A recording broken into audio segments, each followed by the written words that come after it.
He kicked his homeless ex out of a store. Minutes later, her billionaire husband appeared. The security guard's hand clamped down on her shoulder like iron. "Ma'am, I'm going to have to ask you to leave." Rebecca stood frozen in the grocery store aisle, her worn coat hanging loose on her thin frame, her fingers still wrapped around a loaf of bread she hadn't paid for yet. Around her, shoppers stopped mid-reach for cereal boxes and milk cartons, their eyes sharp with judgment. She started, her voice small. "She's stealing." A voice cut through the murmurs. Cold. Familiar. Cruel. Rebecca's blood turned to ice. She knew that voice. She turned slowly, and there he was. Marcus. Her ex-husband stood near the checkout counter, dressed in an expensive suit that probably cost more than she'd earned in the last 6 months. His hair was perfectly styled. His shoes gleamed under the fluorescent lights. And his face wore that same smug expression she remembered from the day he kicked her out of their apartment with nothing but the clothes on her back. "I know this woman," Marcus announced loudly, stepping closer. "She's a thief. A liar. Completely worthless." The security guard's grip tightened. Rebecca's knees weakened. "Please," she whispered. "I have money. I was going to pay." Marcus laughed. Actually laughed. "You don't have anything. You never did. That's why I left you." The crowd grew larger. Phones appeared. Cameras pointed at her like weapons. Rebecca felt tears burning behind her eyes, but she refused to let them fall. "Not here. Not in front of him. Get her out of here," Marcus told the security guard. "Before she steals something else." "Sir, I think we should just—" "I said get her out." Marcus's voice boomed through the store. The security guard started pulling her toward the door. Rebecca stumbled, her old shoes catching on the tile floor. The bread fell from her hands and landed with a soft thud. Someone kicked it aside. "Wait," Rebecca said desperately.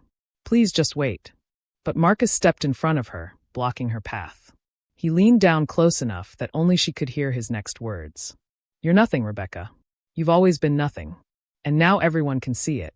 Then he shoved her. Not hard enough to knock her down completely, but enough to make her stagger backward into a display of canned goods. The cans crashed to the floor with deafening clangs. The crowd gasped. Some people laughed. Rebecca caught herself against the shelf, her palms stinging. She looked up at Marcus through blurred vision and saw something in his eyes that made her stomach turn. He was enjoying this. The security guard grabbed her arm again, rougher this time. "That's it. You're leaving. Now." As they dragged her toward the glass doors, Rebecca heard the whispers following her like a shadow. "Disgusting. Homeless people shouldn't be allowed in here. Did you see how desperate she looked?" Marcus was right to leave her. The automatic doors slid open. Cold winter air hit her face. The security guard released her arm with enough force to send her stumbling onto the sidewalk outside. "Don't come back," he said. Then the doors closed, sealing her out. Rebecca stood there on the cold concrete, shaking. Not from the temperature, but from humiliation so deep it felt like drowning. Through the glass, she could see Marcus inside, talking to other shoppers, probably telling them more lies about her. She wrapped her arms around herself and turned to walk away. She didn't know that in exactly 7 minutes, a black car would pull up to that same store. She didn't know that the man stepping out of it would make Marcus's face drain of all color. She didn't know that her life was about to change in ways she couldn't imagine. All she knew right now was the cold, the shame, and the hollow ache in her chest where hope used to live. Before we continue, I have a small request that would mean the world to me. Please subscribe to this channel. Every subscriber helps us keep bringing you stories that matter, stories about courage, redemption, and the power of standing tall when the world tries to knock you down. And in the comments, tell me, where are you watching from? Because your support is what makes these stories possible. Rebecca had learned to walk without being seen. It was a skill she developed over the past 8 months, ever since Marcus threw her out and she lost everything. Her home, her savings, even her dignity.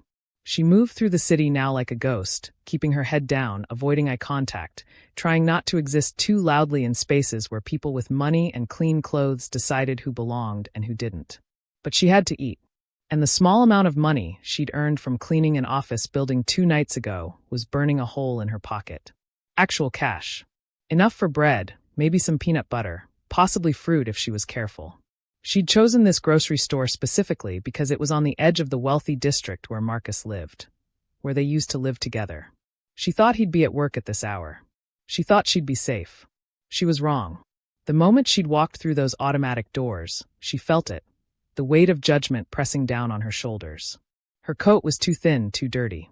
Her shoes had holes. Her hair, though she'd tried to wash it in a public restroom sink that morning, still hung limp and unwashed looking. People moved away from her in the aisles like she carried disease. A mother pulled her child closer when Rebecca reached for a jar of pasta sauce, as if poverty was contagious. Rebecca had put the jar back and moved to the bread section instead. Something cheap. Something that would last a few days if she was careful. That's when the security guard appeared. And then Marcus. Now, standing on the sidewalk outside, Rebecca felt the familiar numbness creeping in. The same numbness that had kept her alive these past months when feeling anything would have destroyed her. She started walking. She didn't have a destination. She just moved. Her mind drifted back, the way it always did when pain got too heavy to carry in the present. 3 years earlier, Rebecca had met Marcus at a coffee shop where she worked as a barista. He'd come in every morning at exactly 7:15, ordered the same drink, black coffee, no sugar, and always left a generous tip. He was handsome, confident, successful. He worked in finance, wore expensive watches, and drove a car that probably cost more than her entire year's salary. She never thought he'd notice her. But one morning he smiled at her. Really smiled, not the polite stranger smile most customers gave. "You make the best coffee in this city," he'd said. She'd blushed. "It's just coffee." "No," he'd insisted. "It's perfect. Just like you." Looking back now, Rebecca could see how calculated it all was. How he'd studied her, learned her weaknesses, figured out exactly what to say to make her feel special. But back then, she'd felt like Cinderella. Within 3 months, they were dating. Within 6 months, he'd asked her to move in with him.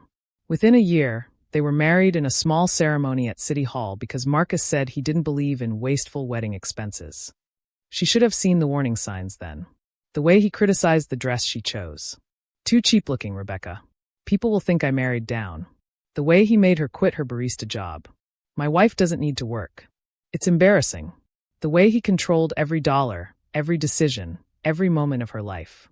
But she'd mistaken control for love. She'd thought his jealousy meant he cared. She'd believed him when he said he was protecting her from a world that would hurt her. For 2 years, she'd lived in a golden cage, becoming smaller and smaller until she barely recognized herself. Then came the day everything shattered. She'd found text messages on his phone. Not just one affair. Multiple. Women with successful careers, expensive tastes, connections that could help Marcus climb higher in his company. When she confronted him, he hadn't even bothered to lie. "What did you expect?" he'd said, not looking up from his laptop. "You're not exactly wife material, Rebecca. You were a project. A rescue. But I'm done playing hero." "I'm your wife," she'd whispered, the words breaking on her tongue. He'd finally looked at her then, and the coldness in his eyes had stolen her breath. "You're nothing," he'd said simply. "You were nothing when I found you, and you'll be nothing when I'm done with you." That night, he'd packed her things, what little she had, into 2 garbage bags and left them outside the apartment door. When she tried to come back inside, the locks had been changed. She'd called him 17 times. He'd answered once. "If you try to come back, I'll call the police and tell them you're harassing me. If you try to take anything from me in a divorce, I'll make sure everyone knows what you really are, a gold digger who trapped me into marriage. I have lawyers, Rebecca. You have nothing." She'd sat in the hallway outside that apartment for 3 hours, waiting for him to change his mind, waiting for the man she'd married to remember he'd promised to love her. He never came. Rebecca blinked, pulled back to the present by the sound of a car horn. She'd been walking without paying attention and had almost stepped into traffic. She jumped back onto the curb, heart pounding. A businessman in the stopped car glared at her through his windshield, his mouth forming words she was glad she couldn't hear. She raised a hand in apology and hurried across the street when the light changed. Her phone buzzed in her pocket. The old, cracked phone she'd managed to keep charged by sneaking into public libraries and coffee shops. She pulled it out. One new message. Unknown number. Her finger hovered over it. Unknown numbers were never good news. She opened it anyway. The message was simple. "Are you safe?" Rebecca stared at the words, confused. No one asked if she was safe. No one cared enough to ask. She typed back. "Who is this?" 3 dots appeared immediately, showing someone was typing.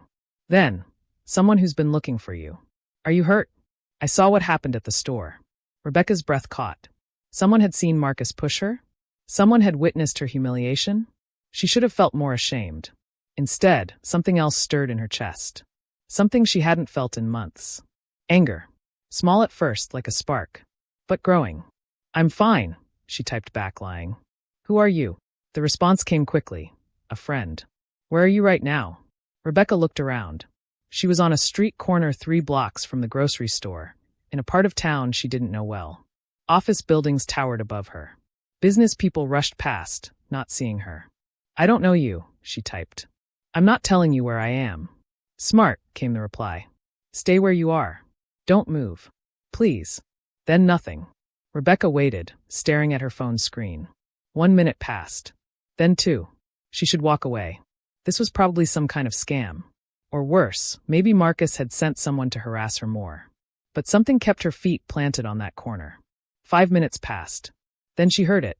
The low purr of an expensive engine. The kind of sound that made people on the street turn and look. A black car, sleek, elegant, clearly worth more than most people's houses, pulled up to the curb directly in front of her. Rebecca's first instinct was to run. Rich people in expensive cars didn't stop for women like her unless they wanted something. But before she could move, the back door opened, and a man stepped out. He was tall, dressed in a perfectly tailored charcoal suit. His dark hair was touched with gray at the temples. His face was kind but carried the weight of someone who'd seen both the best and worst of humanity. He looked at Rebecca with eyes that held no judgment. No pity. Just concern. "Rebecca," he said quietly. Not a question. A statement. She took a step back. "How do you know my name?" "We need to talk," he said. "But not here. Not on the street. I'm not getting in that car." "I understand." He didn't move closer. Didn't try to intimidate her. "My name is Elijah. Elijah Cross. And I promise you, I'm not here to hurt you. I'm here because someone I care about very much asked me to find you." Rebecca's mind raced. "Who?" Elijah glanced at the people walking past them, at the phones that might be recording, at the exposure of the street corner. "Please," he said. "Just 5 minutes. Let me explain. If you don't like what I have to say, I'll leave and you'll never see me again." Everything in Rebecca's survival instincts screamed at her to run. But something in Elijah's eyes held her still. A gentleness she hadn't seen in so long she'd almost forgotten what it looked like. 5 minutes, she heard herself say. "But the door stays open." Elijah nodded. "Fair enough." He gestured to the car. Rebecca approached cautiously, every muscle tense to bolt. The interior was like nothing she'd ever seen. Soft leather seats. Warm lighting. It smelled like cedar and something expensive she couldn't name. Elijah didn't get in. He stood outside, giving her space, keeping his promise. 6 months ago, he began, my sister Sarah died. Rebecca's breath caught. She didn't know where this was going, but grief was something she understood. Before she died, Elijah continued, his voice thick with emotion, she made me promise something. She made me promise to find a woman named Rebecca Hayes. A woman who had been kind to her once, years ago, when no one else was. Rebecca's mind spun backward, searching. Hayes had been her maiden name, the name she'd gone back to after Marcus threw her out. "I don't understand," she whispered. Elijah reached into his jacket pocket slowly, careful not to startle her. He pulled out a photograph. Rebecca's hands shook as she took it. The photo showed a young woman in a hospital bed. Thin, pale, but smiling. And next to her, holding her hand, was... "That's me," Rebecca breathed. "I remember her. Sarah. She was in the hospital when I was visiting my grandmother. We talked for hours. She was so scared. I just sat with her."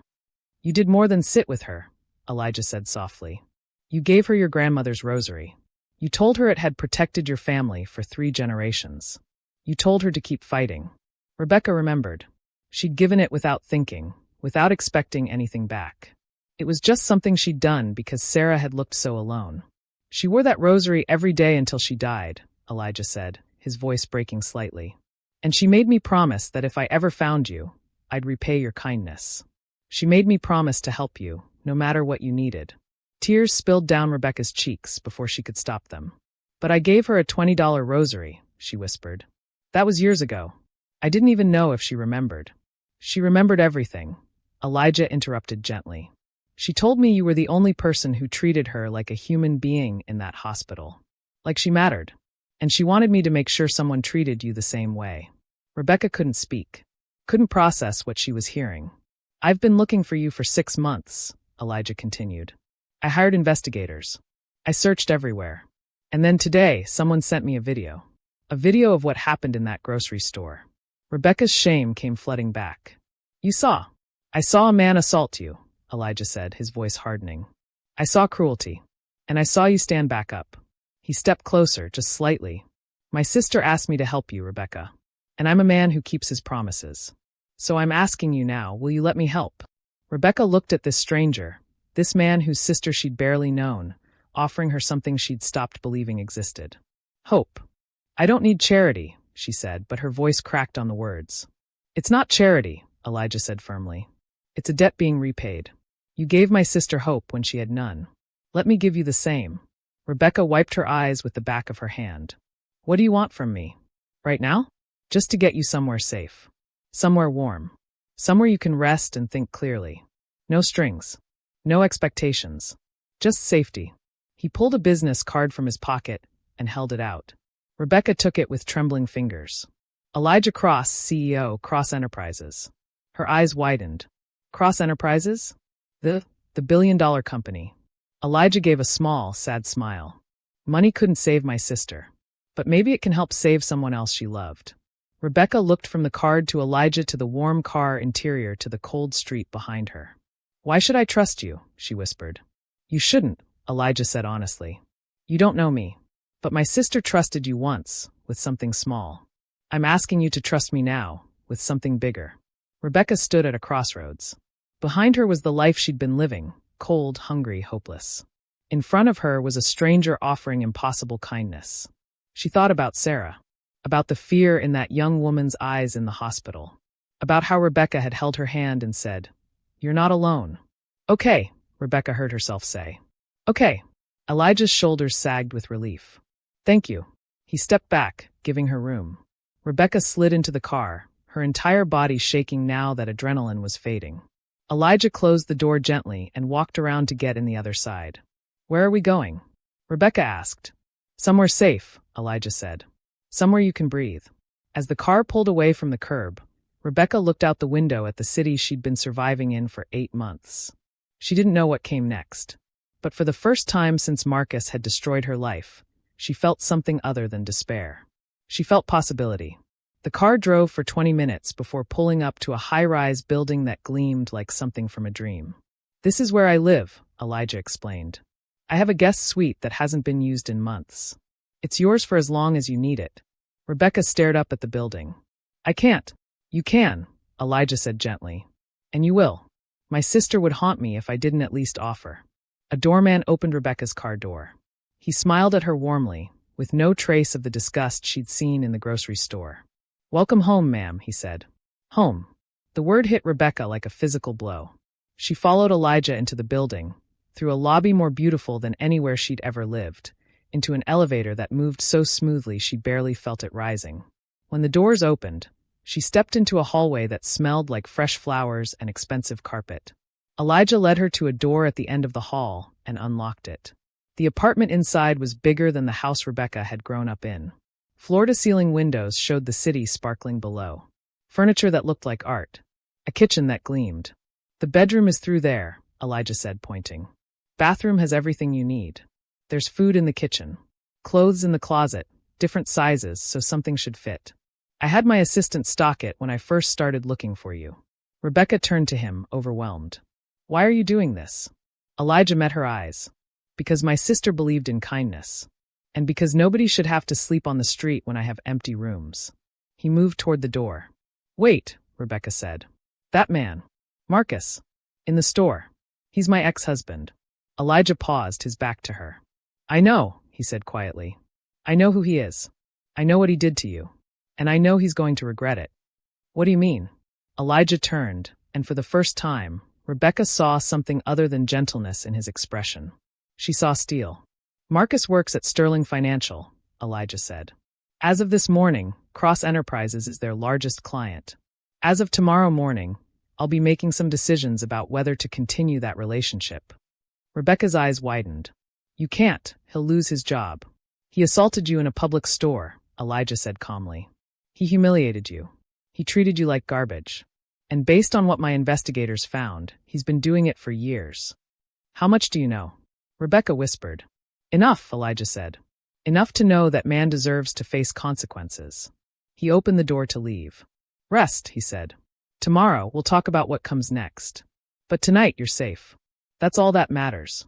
The door closed softly behind him.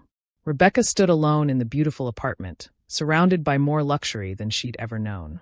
And for the first time in 8 months, she cried. Not from pain this time. From relief. But 3 floors below, in the building's security office, a camera had captured something interesting.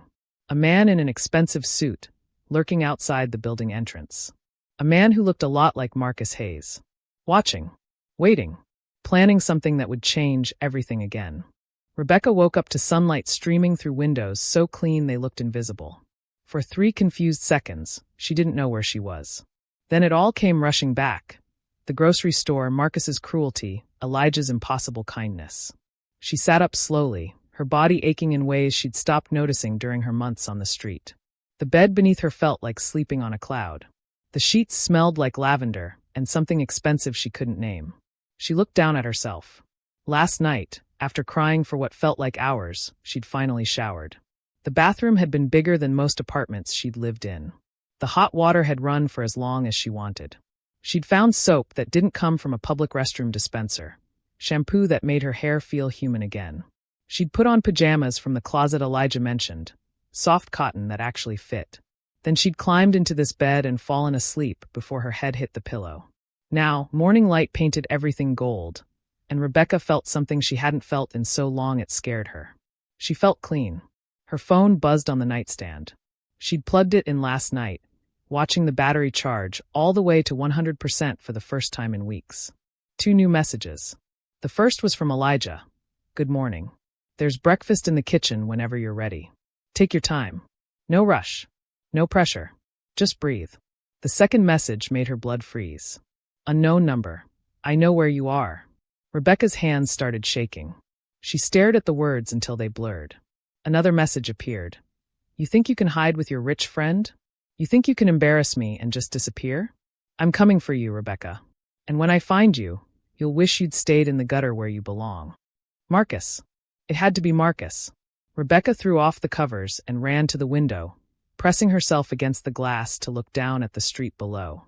Her heart hammered so hard she could feel it in her throat. People moved on the sidewalk like ants. Cars passed. Everything looked normal. But somewhere down there, Marcus was watching. Waiting. Planning something. She grabbed her phone with trembling fingers and typed a message to Elijah. He knows I'm here. Marcus. He sent me threats. 3 dots appeared immediately. I'm coming up. Lock the door behind me. Don't let anyone else in. Rebecca ran to the apartment door and turned the deadbolt. Then the chain lock.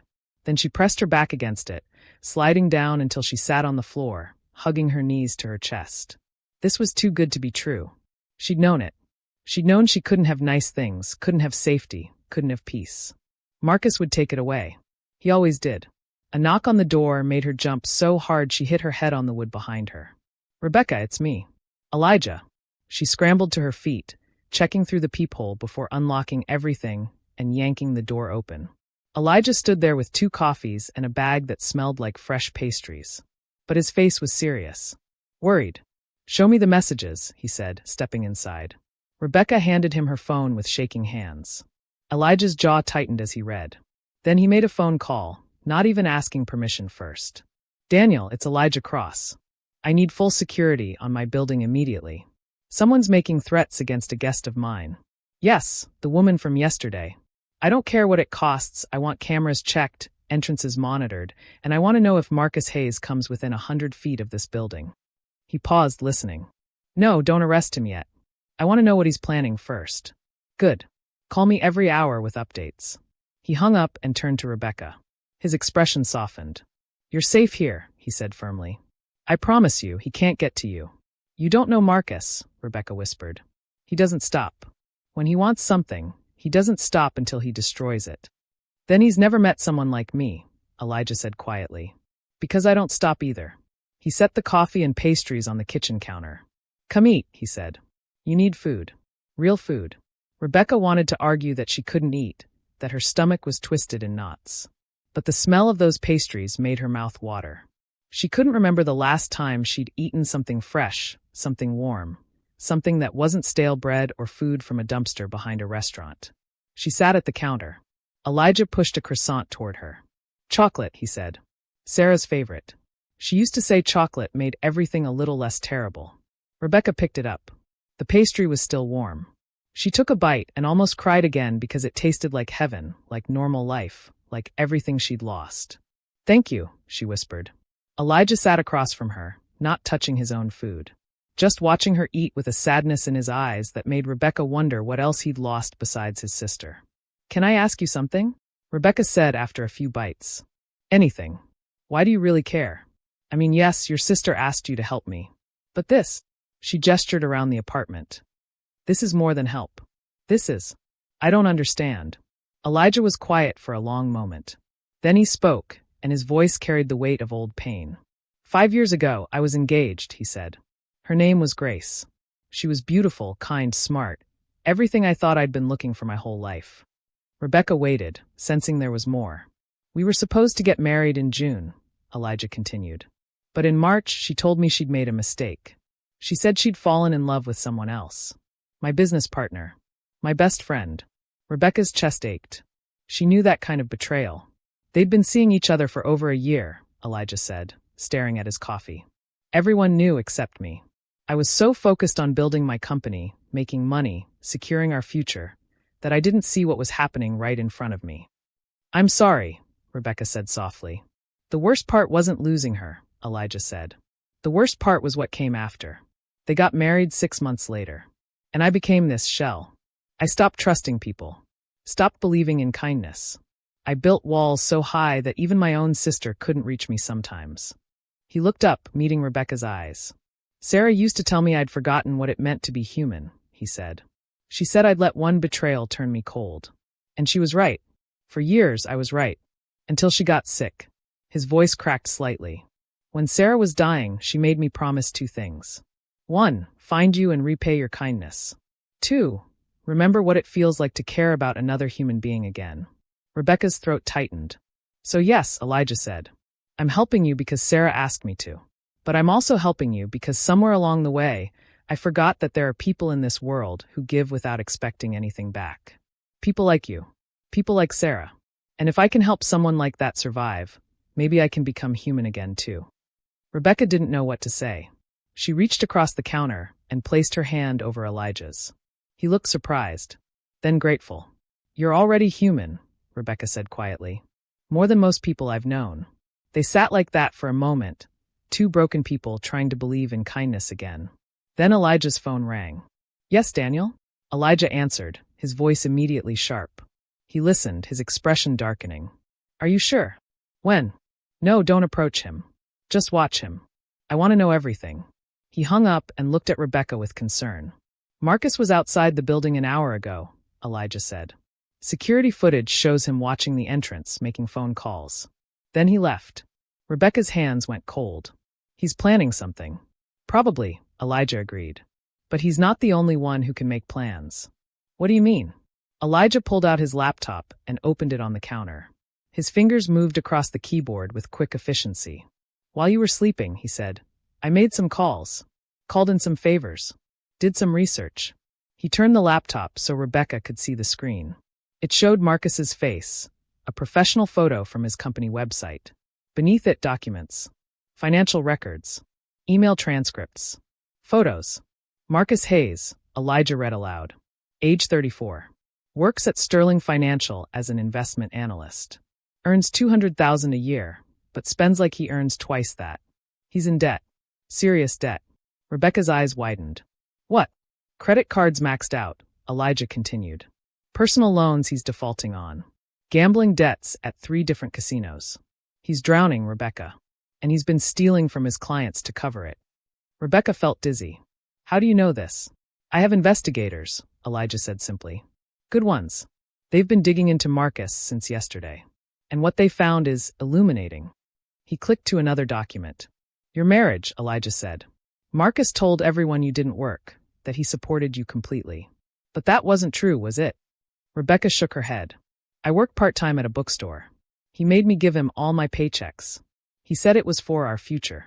He was using your money to pay his debts, Elijah said. And when you didn't earn enough to cover them, he started stealing from his clients. That's why he kicked you out. He needed a scapegoat.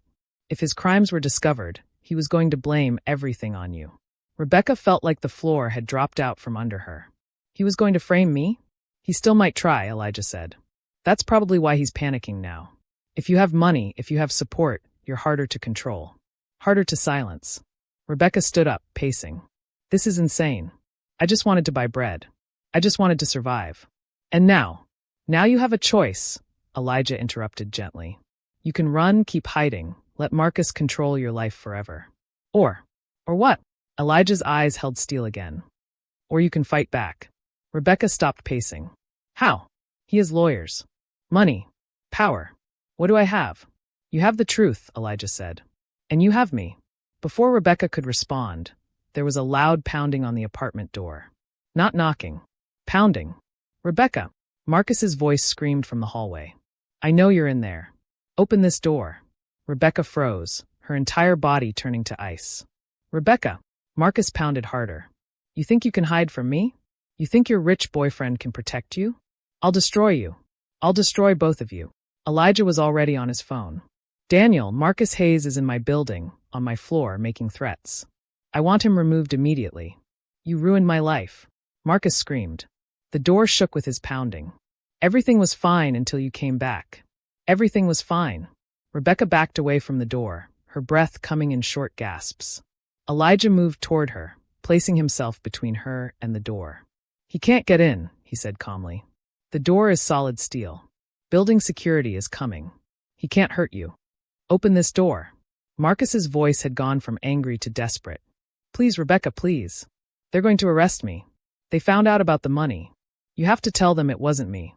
You have to tell them it was your idea. Rebecca's fear turned to shock. What? Please. Marcus was crying now. She could hear it in his voice. They think I stole from clients. They're going to send me to prison. You have to help me. You're my wife. Ex-wife, Rebecca said, but her voice was barely a whisper. Heavy footsteps echoed in the hallway. Deep voices. Sir, you need to come with us. Get off me. Marcus shouted. This isn't over. Rebecca, this isn't over. Sir, you're trespassing. We're escorting you out of the building. She'll pay for this. She'll pay. The sounds faded as security dragged Marcus away. Rebecca stood frozen, shaking so hard her teeth chattered. Elijah's phone rang again.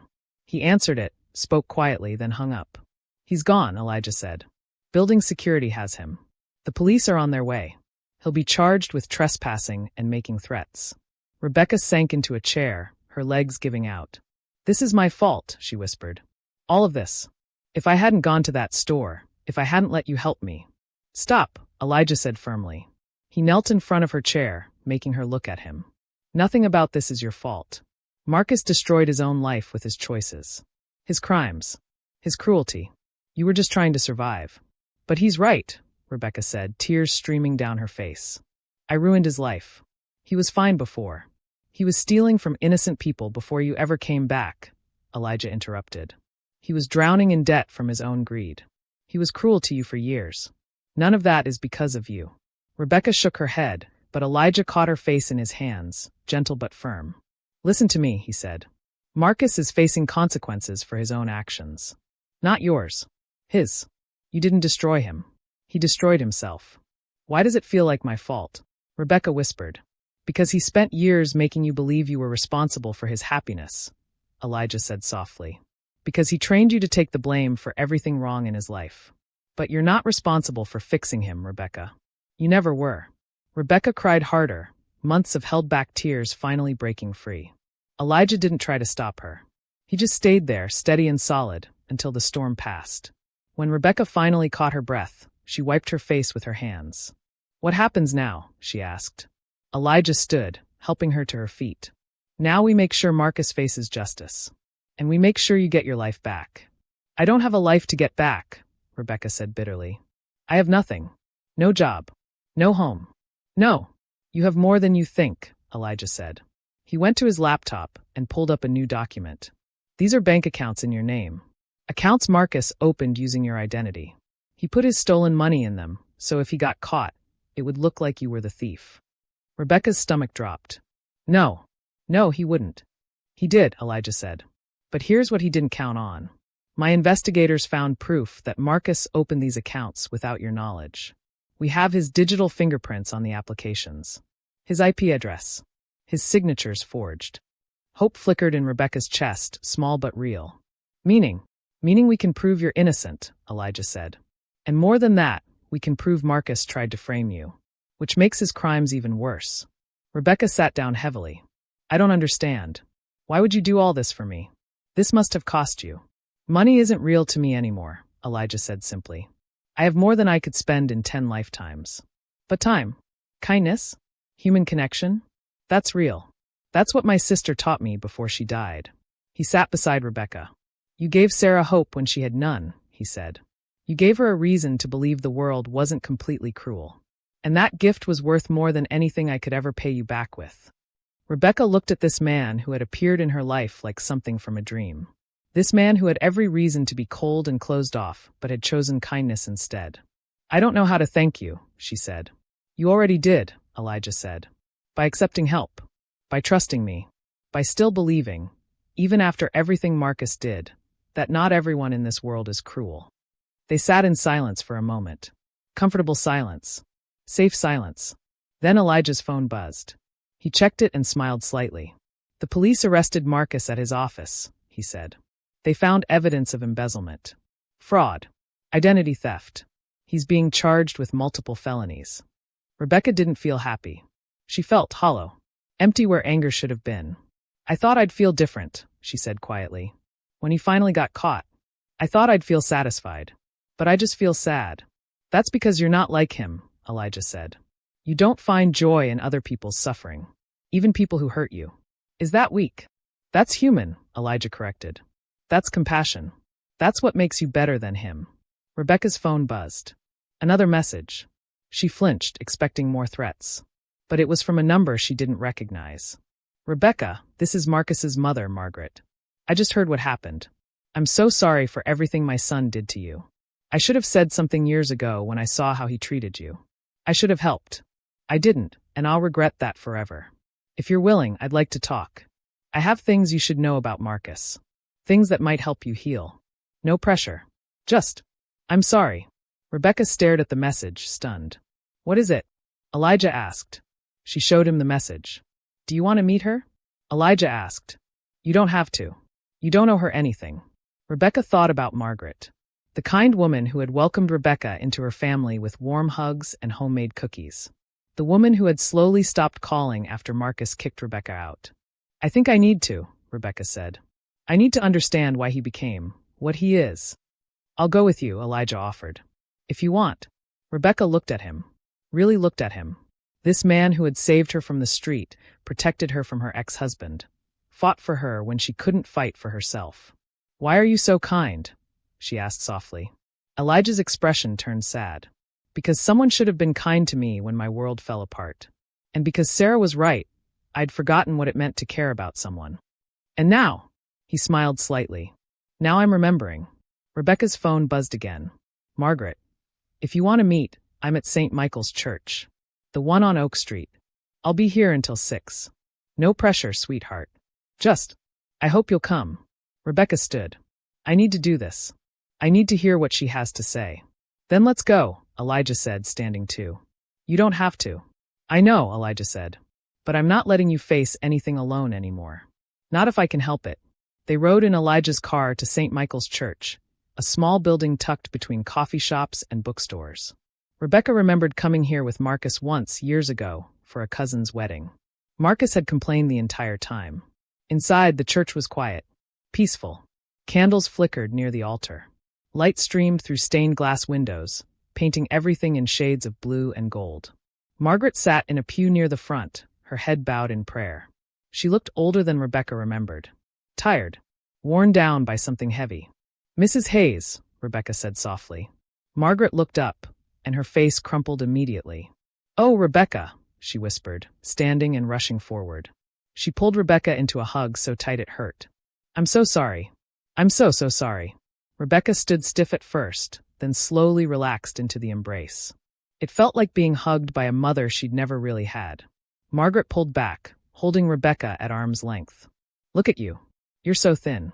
Did he hurt you? Not physically, Rebecca said. Not recently.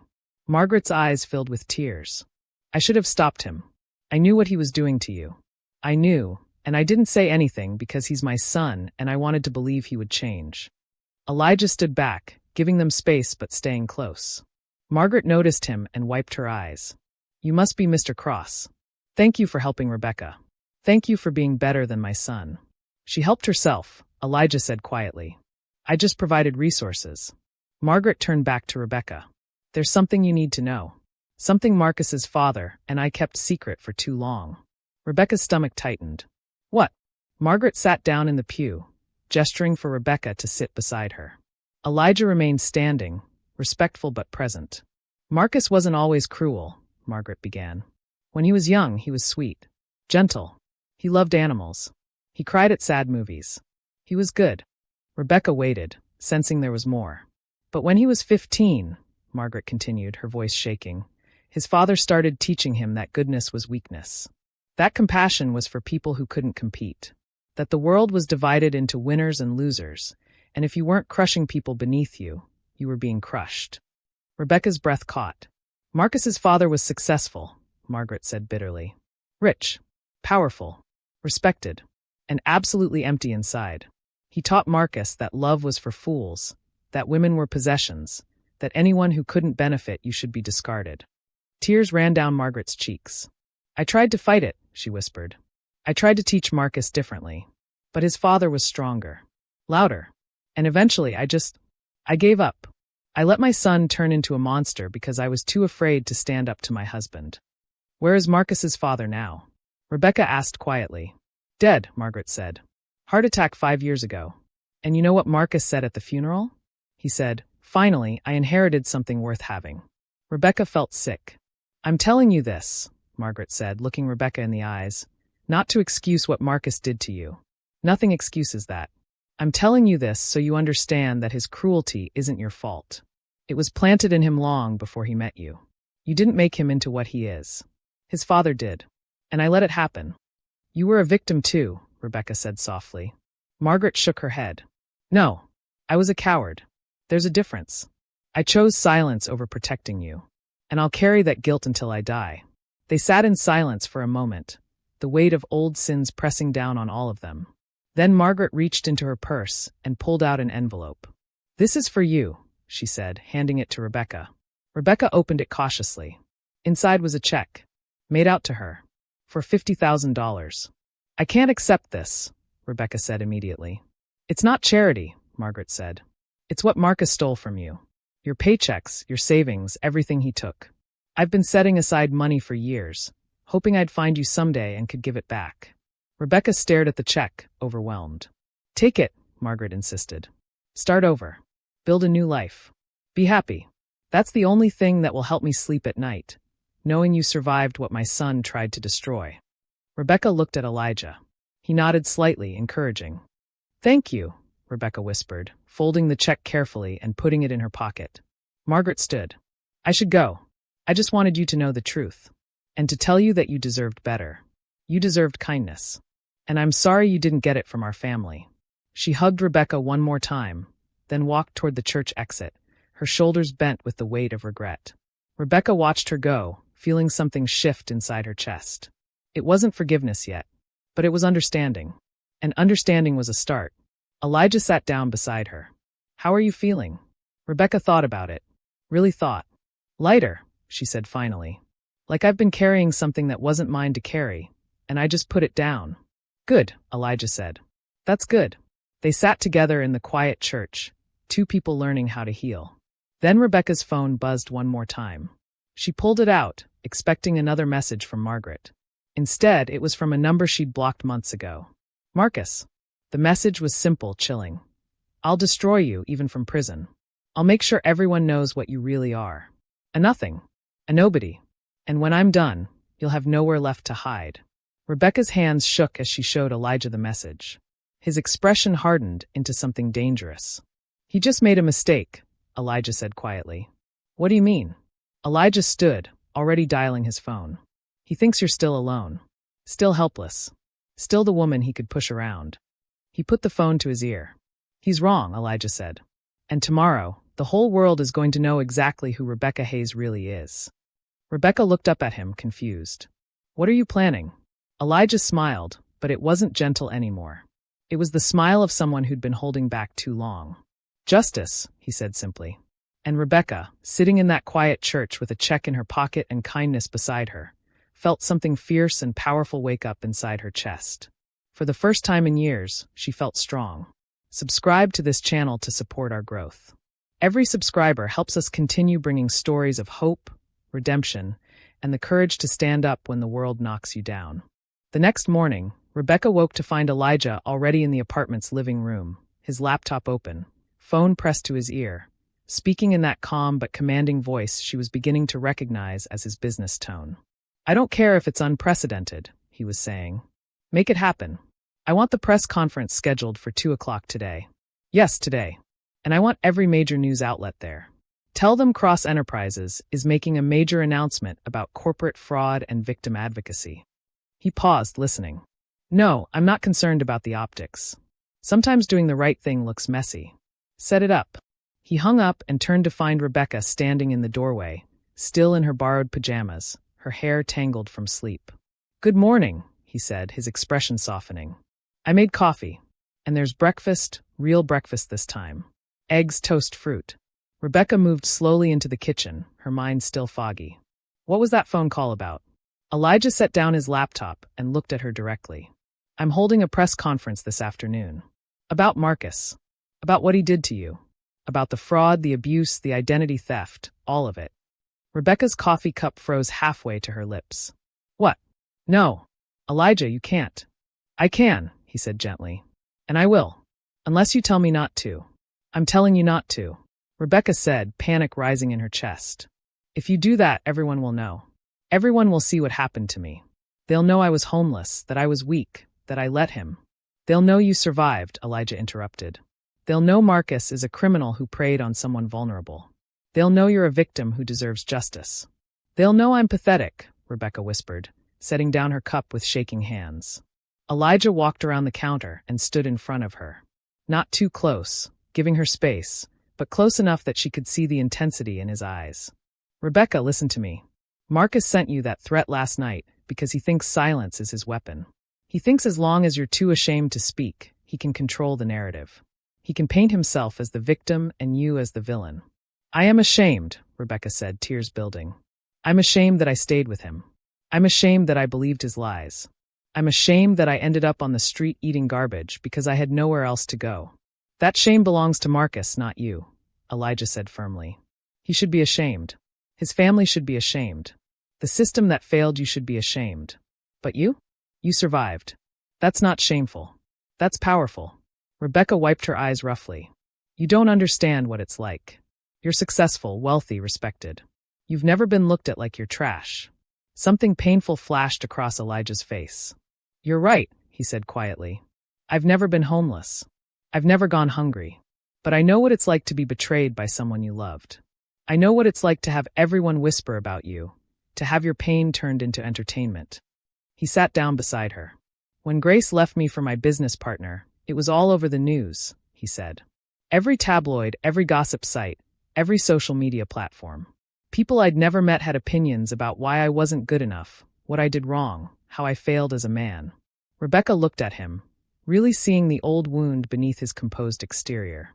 For months, I couldn't leave my house without photographers following me, Elijah continued. Couldn't go to a business meeting without someone asking if I was okay, which really meant, are you broken? I wanted to disappear. To hide. To pretend it never happened. What changed? Rebecca asked softly. Sarah, Elijah said simply. My sister looked me in the eye one day and said, you can let this define you as a victim, or you can let it refine you into something stronger. But you can't hide from it. Hiding gives them power. Truth takes it back. He turned to face Rebecca fully. You have a choice, he said. You can hide, let Marcus threaten you from prison, Let him control your life forever through fear. Or you can stand up, tell the truth, and take your power back. Rebecca's hands trembled around her coffee cup. I'm scared. I know, Elijah said. But I'll be right there with you. You won't face this alone. What if people don't believe me? What if they think I deserved it? Some people will, Elijah said honestly. Some people will always blame the victim because it makes them feel safer. Like bad things only happen to people who deserve it. But those people don't matter. The people who matter will see the truth. Rebecca closed her eyes, fighting the terror rising in her chest. Every instinct screamed at her to stay hidden, stay small, stay safe. But another voice, quieter, but growing stronger, whispered that safety wasn't the same as freedom. If I do this, she said slowly, I want to speak. Not just you. Not just lawyers. Me. I want to tell my story in my own words.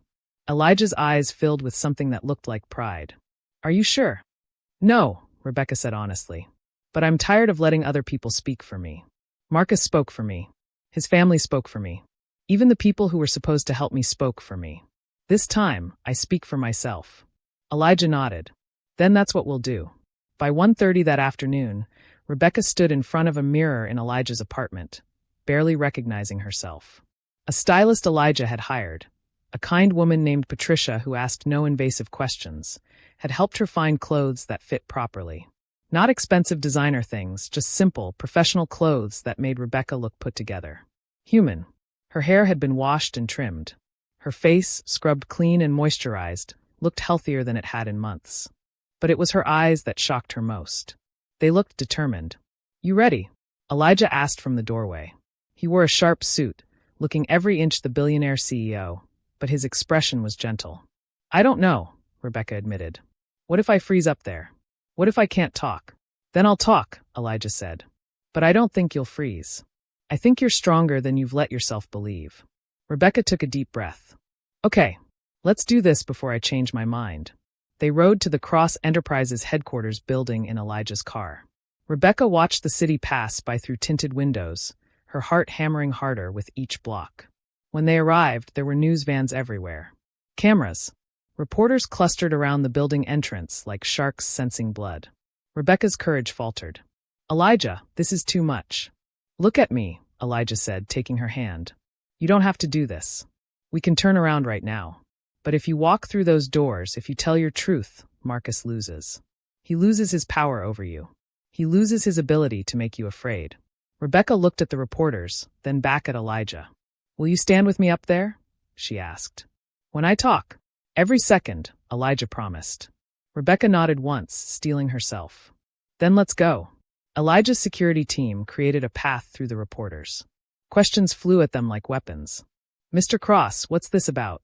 Is it true you're exposing fraud at Sterling Financial? Who is this woman? Mr. Cross, are you romantically involved? Rebecca kept her head up, kept walking. Elijah's hand rested lightly on her back, not pushing, just reminding her she wasn't alone. Inside the building, they took an elevator to the 20th floor where a conference room had been set up with microphones, cameras, and rows of seats filled with journalists. Rebecca felt like she might throw up. Breathe, Elijah murmured. Just breathe. You've already survived the worst thing. This is just talking about it. They walked to the front of the room together. Elijah stepped up to the podium first. The room fell silent. Thank you for coming, Elijah began, his voice carrying authority that made everyone lean forward. I'm Elijah Cross, CEO of Cross Enterprises. I've called this press conference to address a matter of corporate fraud, identity theft, and domestic abuse that has recently come to my attention. Cameras flashed. Reporters scribbled notes. Marcus Hayes, an investment analyst at Sterling Financial, has been arrested on multiple charges including embezzlement, fraud, and identity theft, Elijah continued. But those crimes only tell part of the story. The full story involves a pattern of abuse, manipulation, and cruelty directed at one woman over the course of several years.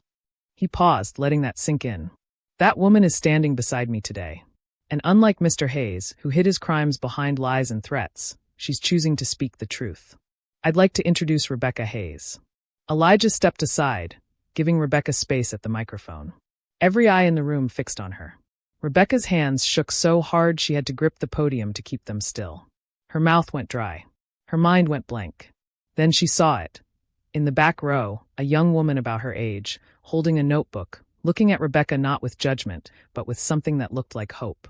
And Rebecca remembered why she was doing this. Not for revenge. Not for herself alone. For every woman who'd been pushed down and told she deserved it. "My name is Rebecca Hayes," she said, her voice shaking but audible. "And I was married to Marcus Hayes for 2 years." The room stayed silent, listening. "When I met Marcus, I thought I'd found someone who would love me," Rebecca continued, forcing the words out. "But what I found instead was someone who wanted to own me. Control me. Break me down until I believed I was nothing without him." Her voice grew steadier as she spoke. "Marcus didn't hit me, not at first. His abuse was quieter. He criticized everything I did. Told me I was stupid, worthless, embarrassing. He made me quit my job and then mocked me for not earning money. He took every paycheck I'd earned before I quit and told me it was for our future. But really he was using it to cover his gambling debts and bad investments." A few reporters exchanged glances. This was bigger than they'd expected. "When I finally found proof he was cheating on me, with multiple women, he didn't apologize," Rebecca said. "He threw me out of our apartment. Changed the locks. Told me if I tried to fight him, he'd destroy me." Her voice cracked, but she pushed through. "For 8 months, I lived on the streets," she said, and heard several people gasp. "I slept in shelters when I could get a bed. I ate from restaurant dumpsters. I wore the same clothes for weeks because I had nowhere to wash them. And every day, I believed what Marcus had told me, that I deserved it, that I was nothing." Tears ran down her cheeks, but she didn't wipe them away. "2 days ago, I went to a grocery store to buy bread," she said. "I had money to pay. But Marcus was there. And he told security I was stealing. He pushed me. He humiliated me in front of dozens of people.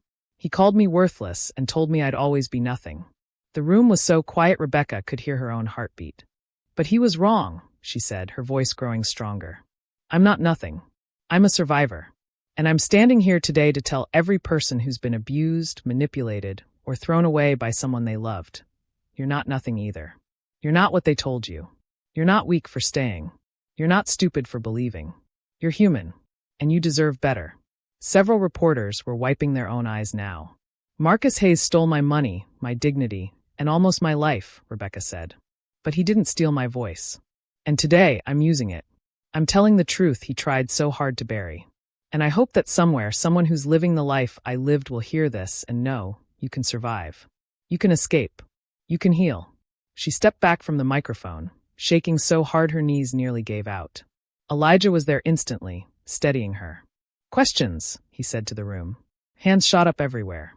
A female reporter in the front row stood. "Ms. Hayes, what do you want people to know most about domestic abuse?" Rebecca leaned toward the microphone again. "That it doesn't always look like bruises. Sometimes it looks like someone slowly convincing you that you're crazy, that you're the problem, that you deserve to be treated badly. And by the time you realize what's happening, you're so broken down you don't think you can leave." Another reporter. "What would you say to other abuse victims?" "That leaving doesn't make you weak," Rebecca said. "Asking for help doesn't make you weak. And if you can't leave yet, if you're too scared, too trapped, too worn down, that doesn't make you weak either. Survival takes whatever form it needs to take. Just don't give up. Don't let them convince you that you're nothing. Because you're not." A male reporter stood. "Mr. Cross, why are you involved in this? What's your connection to Ms. Hayes?" Elijah stepped back to the microphone. "Years ago, Ms. Hayes showed incredible kindness to my sister when she was dying. She gave her hope when she had none. Recently, I had the opportunity to return that kindness. What I found was a woman who'd been systematically destroyed by someone who was supposed to love her. And I decided that if I have resources, if I have power, I should use it to help people who've been hurt by those who abuse their own power." "Are you romantically involved?" another reporter asked bluntly. Elijah didn't hesitate. "That's not relevant to this press conference. What's relevant is that Marcus Hayes is a criminal who's been caught, and that Ms. Hayes is a survivor who deserves to be heard." More questions flew. Rebecca answered what she could, her voice growing steadier with each response. Finally, after 30 minutes, Elijah raised a hand. "That's all for today. Thank you." Security helped them leave through a side exit, away from the chaos of reporters still shouting questions. In the quiet of Elijah's car, Rebecca finally let herself collapse. "I did it," she whispered, half in shock. "I actually did it." "You were incredible," Elijah said, and she could hear the emotion in his voice. You were so brave. Rebecca started laughing through her tears. I don't feel brave. I feel like I might throw up. That's normal, Elijah said, smiling slightly. You just told your truth to the entire world.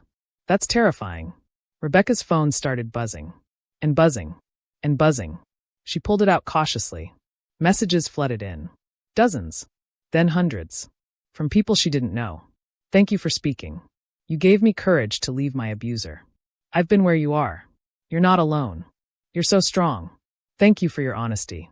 This is my story too. Thank you for telling it. Rebecca scrolled through them, tears streaming freely now. Elijah, she whispered. Look. He leaned over, reading the messages. His own eyes grew wet. You're helping people, he said softly.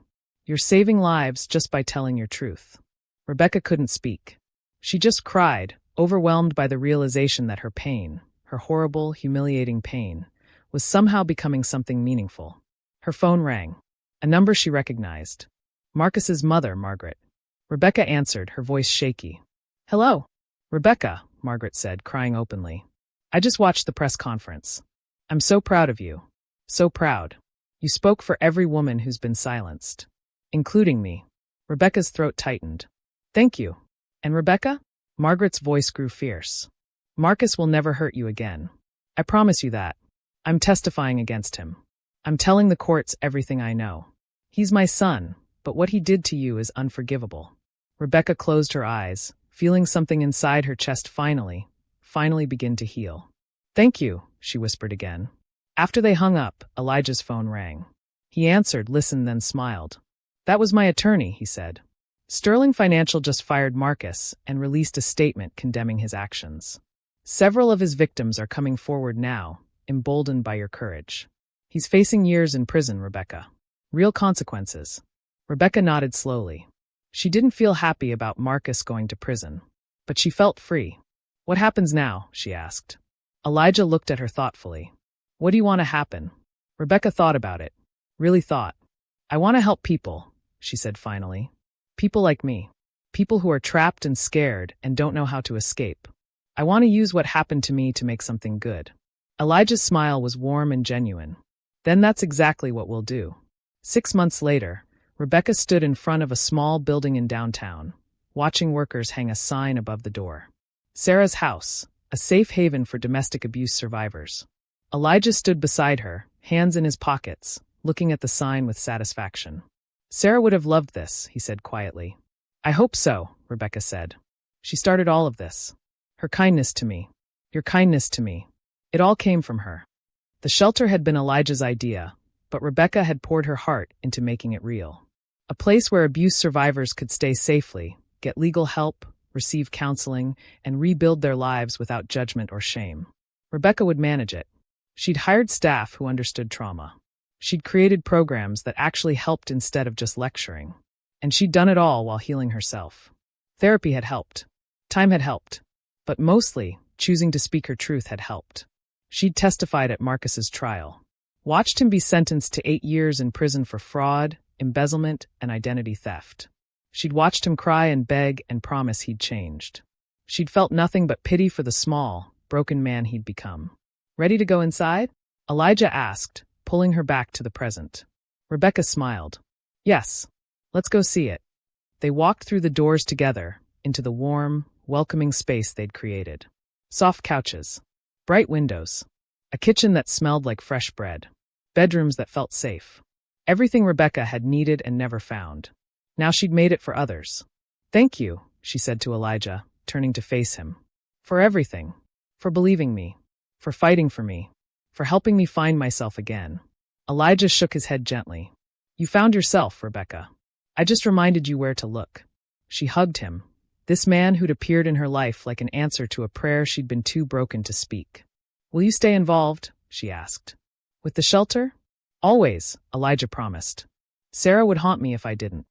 They both laughed, the sound echoing through the empty shelter that would soon be filled with people rebuilding their lives. Rebecca's phone buzzed. Another message from another survivor, thanking her for speaking up. She'd received thousands of them over the past months. Each one was a reminder that her pain hadn't been meaningless. It had been transformed into purpose.